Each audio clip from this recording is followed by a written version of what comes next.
Here's what's coming into view on Elevating Denver for December 2025. La Casita shares a holiday tradition with all. Those have included tamales.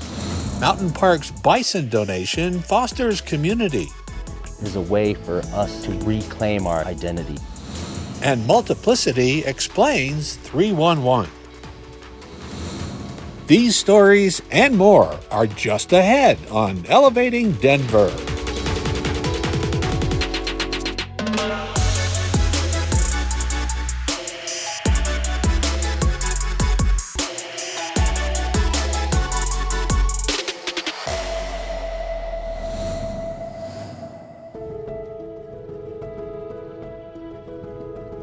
You know, a story I like to share a lot about the bison and kind of what they mean, it can be complex, but at the same time, it can be real simple. My grandpa's telling me about life cycles. Life's a circle, and he's telling me about how we're related to the bison, that we have the same DNA, that they're our relatives. We are a bison nation. Asking me, he's like, do you think you're the earth, that grows the grass? Are you that bison that roams the earth, that grazes on the grass? Are you that Indian boy that hunts the bison? Which are you? And I'm thinking, am I the Indian boy? And Grandpa said, no, you're all of it, grandson. You're the earth, you're the dirt, you're the grass growing, you're that bison grazing on that grass, as well as that Indian boy that's harvesting that bison. So it's like all interconnected. Historically, Denver Mountain Parks used to auction off bison to the private ranching community, and that's not really something that meets the conservation goals of a land management agency. In 2020, we began transferring bison to tribal herds instead, which has been an incredible opportunity for us to give back to tribal communities and to ensure that our conservation bison herd is really meeting its conservation goals. It's been an incredible relationship, and it's been incredibly meaningful for tribes to be able to receive bison, to start new herds, to expand genetic diversity of their existing herds, and to be recognized as sovereign entities by the City and County of Denver. I think the bison donation is empowering. I think the bison donation is a unique opportunity for us Indigenous folks to take back what was stolen, a way of life that was taken away. So I think that the bison donation is a way for us to reclaim our identity as Indigenous peoples. Au, mitaku yasin. Pewa wuna, pewa swums matsis. Na hesheve hastanahin, na tistista. Good morning. My name is Lewis Keith Tallbull Jr. I'm an enrolled member of the Southern Cheyenne and Arapaho tribes of Oklahoma. Lewis Tallbull works on the Denver Mountain Parks crew. He also wears multiple hats. In his role with Denver Mountain Parks, he's a crew lead with our Natural Resources program and works with our forestry team. But he's also a member of Denver's Native community. He's a member of the Tallbull family, and he has his own nonprofit and does a lot of outreach and education. So he's an incredible asset to our team with a really wide variety of knowledge and skills.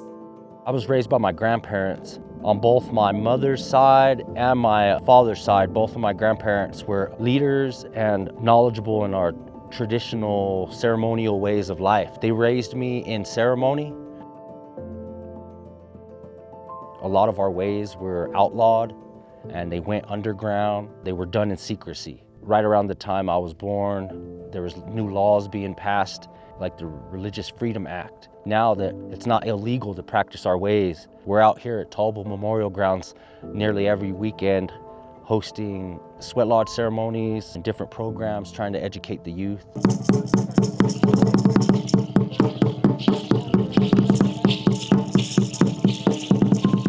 I think it's very important to every aspect of our life as Indigenous people, being able to gather and stand in a circle and practice praying with one heart and one mind for a common goal. Being able to acknowledge each other and see each other in that circle. Being able to move forward. Denver Mountain Parks has a really unique and special relationship with the Native community. Daniels Park has been home to the Talbot Memorial Grounds since the 1970s. In the federal government often has a government-to-government relationship with tribal entities, and in Denver Mountain Parks, we're really lucky that we get to have a human-to-human relationship with the local Native community. I really enjoy having Denver Mountain Parks there and the Rangers being a part of our ceremony. We want to be inclusive and we want to include others in what we're doing, because I think natives and non-natives can benefit from partaking in these traditional ways. One of the main things for the next day is that we have a big community feed. We make a couple pots of soup or stew. Sometimes we'll have fry bread. We'll feed everybody. Maybe we want to have tears of joy once everyone's sitting there eating and sharing a meal together. I think that's what it's all about.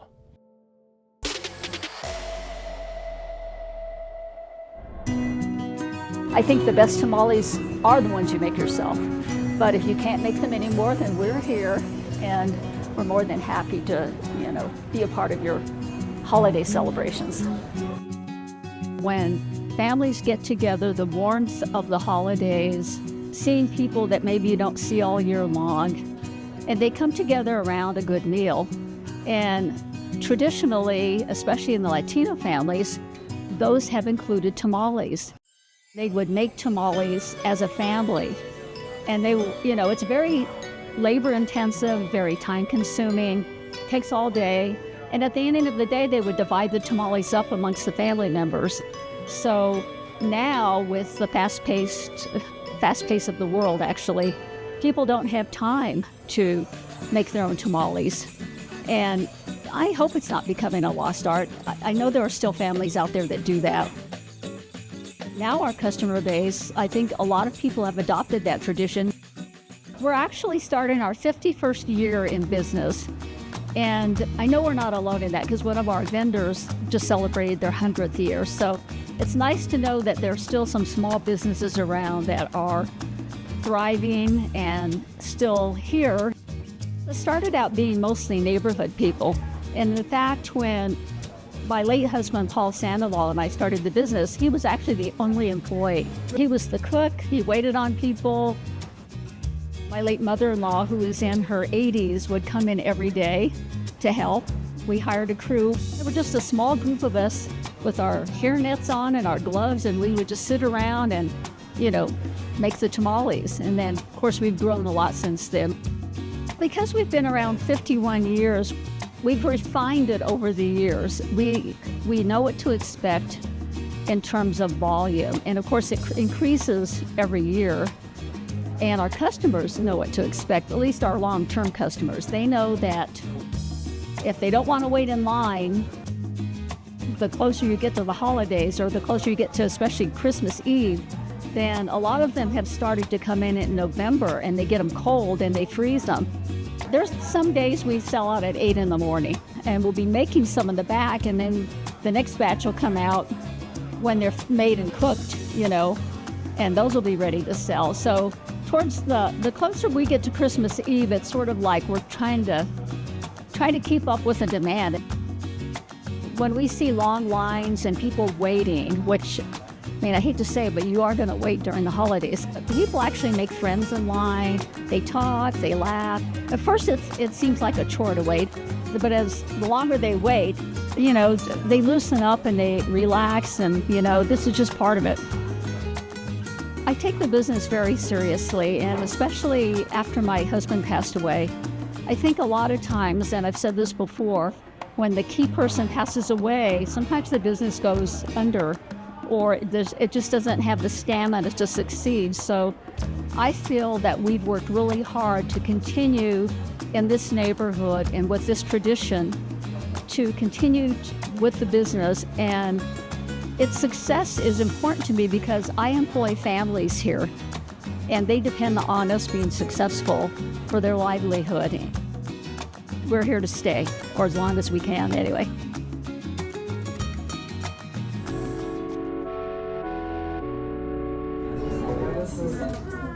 So lions are vulnerable due to habitat loss, poaching, their animal-human conflict, so that's why their numbers are decreasing. So this is a really unique opportunity. We have not had cubs at Denver Zoo in about 5 years, so our last cub was actually the mom of the cubs that we currently have. So it's really exciting for us at Denver Zoo to be able to see them grow up. Arali, who is the mom of the cubs, is a fantastic mom, so it's been a pleasure being able to watch that. For the city, it's really exciting for all of our guests to come and see them, and for us as a conservation organization, it's really great to be able to have them so we can continue in talking about lions and getting people excited about lions in general. So Arali and Usiku are the parents, and to have them breed, that was a recommendation. By having the cubs, they play a role into our population for zoos and aquariums. So it's a lion SSP, a species survival plan, and that plan looks at the stud book. So they look at all the genetics in the zoo animals and see who is compatible, who's not compatible, also making sure that genes aren't overrepresented. So that's really important as well. Luckily, both of these lions lived here already, so we were able to introduce them together, and then they got to go back to their respective groups, which is really great. Shows a lot of natural behavior. And then we were successful and we have these cubs. Yes. The first step is to detect that there is a pregnancy. We have a really good healthcare program here at Denver Zoo with our veterinarians and our veterinary technicians. And all of our care staff also works really closely with the lions. So we're watching behavior. We're also training every day for a variety of different behaviors. And one of those behaviors was actually a voluntary ultrasound behavior. Everything is protected contact because lions are very dangerous animals, but one of our trainers was able to work with the vet tech to be able to detect pregnancy. So that was one of the biggest steps. Once we had that confirmed, then we luckily have a birth plan that we look at. Lions are usually about 110, 120 days of gestation, and so we had that window when we should start setting up the den box. Setting up a den box, it's just a large box with a camera over top. We also put shavings inside so it's nice and comfortable. And the first couple days that Arali had access to the den box, she also was with her mom and her grandma, which were the other two lions and her pride. And so they all got to explore. We had that camera rolling so we could see what kind of behaviors we were seeing, how much time she was spending in that box. Then she does everything else. So we gave her all the things that she needed, gave her diet as she needed it too, and then let her do her lion mom thing. The night before or the day before she had the cubs, we were seeing a little bit of different behavior, so we thought it was a really good indicator that she was going to have them soon. And she luckily did have them that night. And those cameras are really important, so most of the things that we were doing was just watching the cameras, seeing when the cubs were born, timing it out. She did great. Everything went really well, and it was a fun process. It was fun being able to watch on our cameras to be able to see the cubs being born, and it was all really exciting for all of us too. Because she's a first-time mom and you don't know what's going to happen. She did great and has done a really great job taking care of her cubs. We kind of stayed hands-off, kept things quiet for the first couple days, just so that way there was a lot of good time for Arali to bond with her cubs. And then we started introducing a lot more of those normal noises that she would typically hear and had already been hearing, just to make sure she and the cubs were getting used to our natural activities that we do every single day. Get off me. Cubs are going to nurse from mom for about 6 months, but they also are going to start becoming really curious about their natural diet, which is meat. And for us to be able to work with a lot of the animals that we have in our care, it is developing those relationships. So taking those steps to get to know them, have them get to know us, and start realizing that we'll also have a relationship with them too. So being able to provide them their diet, be able to provide enrichment, allows them to start incorporating into our training and husbandry programs that we have here. We have 3 girl cubs, 1 boy cub. They are very interactive with each other. They're curious, they're exploring their surroundings. Everybody has their own individual personalities, but I think right now we're just seeing a lot of the group behavior. They're young, curious animals. Arali and her cubs will always live at a zoo. They were born at a zoo. They would never be reintroduced. Potentially these cubs might not stay at Denver Zoo. They might go to other institutions. Cubs play a part in zoos and aquariums to continue to help bring awareness about lions conservation. And here specifically at Denver Zoo, we do partner with conservation organizations. So by coming to Denver Zoo, donating to the zoo allows us to be able to help out our conservation department, which then is helping other different conservation projects. I hope everyone can come to the zoo to see these cubs. That might be a really great opportunity to learn more about our lions.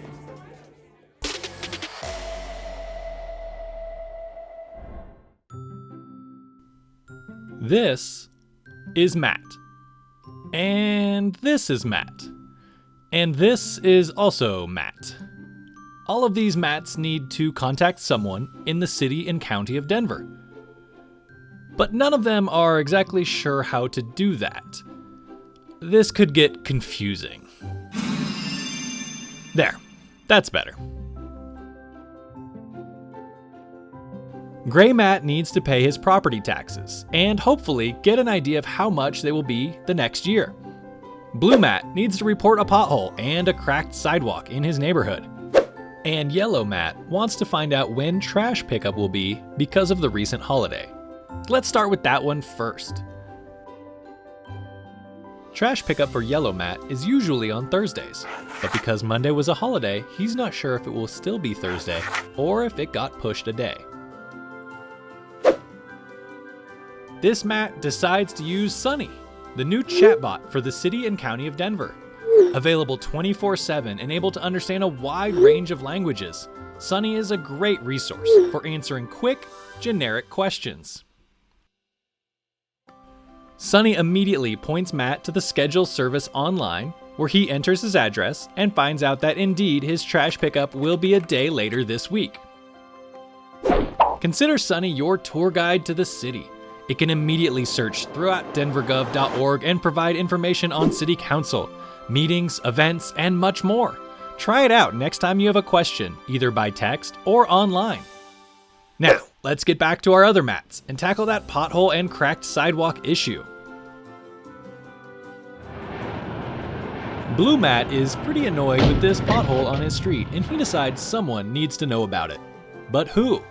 He thinks about Sunny, and that could work, but the most direct approach is the Online Services Hub.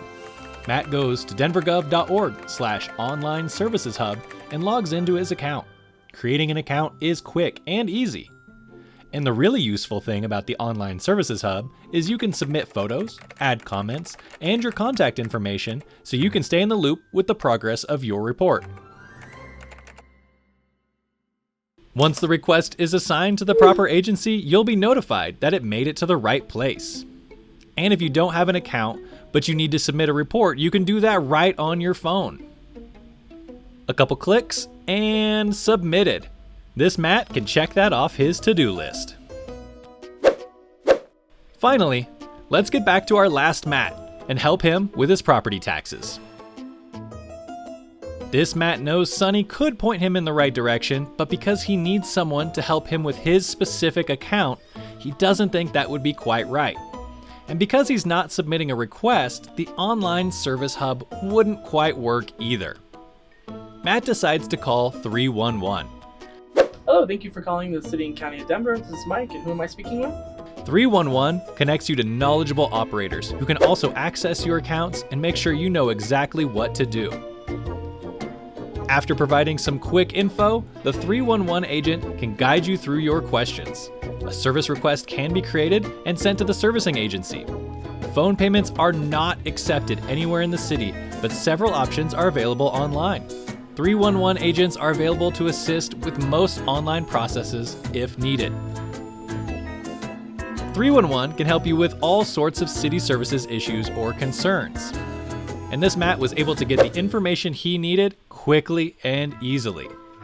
Plus, Matt was able to complete the short one question after call survey successfully. Now that all Matts have been helped, they're going to grab a bite to eat. Table for 3, please.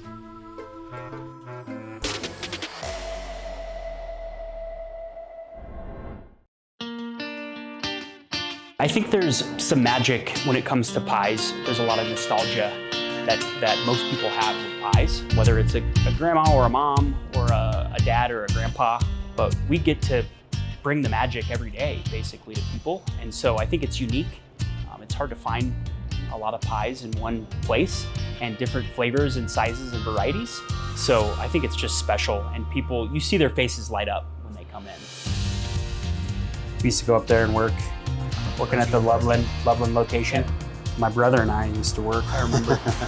And we would play, when it was slow, we would play badminton in the back. I think we still have our badminton rackets up there, which is pretty cool. And then all throughout high school, in the summertime, we did farmers markets. Yep. You know, it's been part of the family daily grind in some fashion for the last, well, my whole life. Yeah. My great-grandma started making pies in 1929 in Wisconsin, and my grandparents moved to Colorado in the late 50s and opened up a little shop in Loveland, Colorado.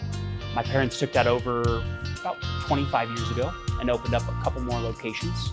I grew up in the business, and my wife and I decided, hey, maybe this would work in a city environment. And so we opened up Legacy Pie Company about 5 years ago, right here in Denver on Tennyson Street. Dad, what was Grandma Catherine like? What were her pies like? What made them so good? Best pies ever. The best smell I remember is she would put the pies in the oven. The apple pies would boil over, and you could smell that apple burning in that oven. And we would sleep there, and we never slept well. You would wake up to that smell of the pies cooking in the oven, that burning, just when they would ooze over a little bit. It was really good. So great-grandma Catherine was a really hard worker. She was a Hungarian immigrant. She loved to use fresh produce from around the area, and she made them fresh in a schoolhouse on the side of the road, and she was just known for excellent pies. I would say we have a deep knowledge of pie making. One of our core values is do simple well, and so we really don't try to overthink it and use good ingredients, lots of butter, and focus on the simple things that we can do well. There's a lot of kind of trial and error, and something looks good or sounds good, and that's part of play around with it. My favorite, like making different pies and different breads, different scones, and see if they work or if they don't. Savory things, you know, see if the pork green chili's good or the kraut burger chicken pot pie. Yeah. It's all kind of trial and error. In terms of family business, you know, work-life balance doesn't really exist, right? And our business is pie. And so we talk a lot about pies, whether it's the right way to produce a certain amount of pies or you know, different distributors, but it's all encompassing. And that's a good thing when you make something that is fun to make and fun to eat. It's super special to be able to continue this business, being the fourth generation, having one daughter and one kid on the way. You know, I think it's a testament to the quality of the products in the business and just the way the family has handled the generations. So yeah, it means the world to us, and I think it's a rare thing to have kind of fourth generation businesses. So it's just an honor to kind of carry the torch on. Being able to bring joy to people is a valuable thing, and we don't take that lightly. It's an honor and a gift to be able to be in people's Thanksgiving table and Christmas and holiday tables. It's a great joy.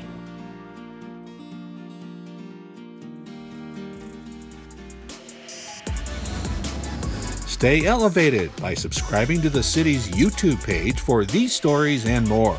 And stay tuned to our social media channels for more content. Don't miss our new episodes of Elevating Denver, premiering each month. Thanks for watching, Denver.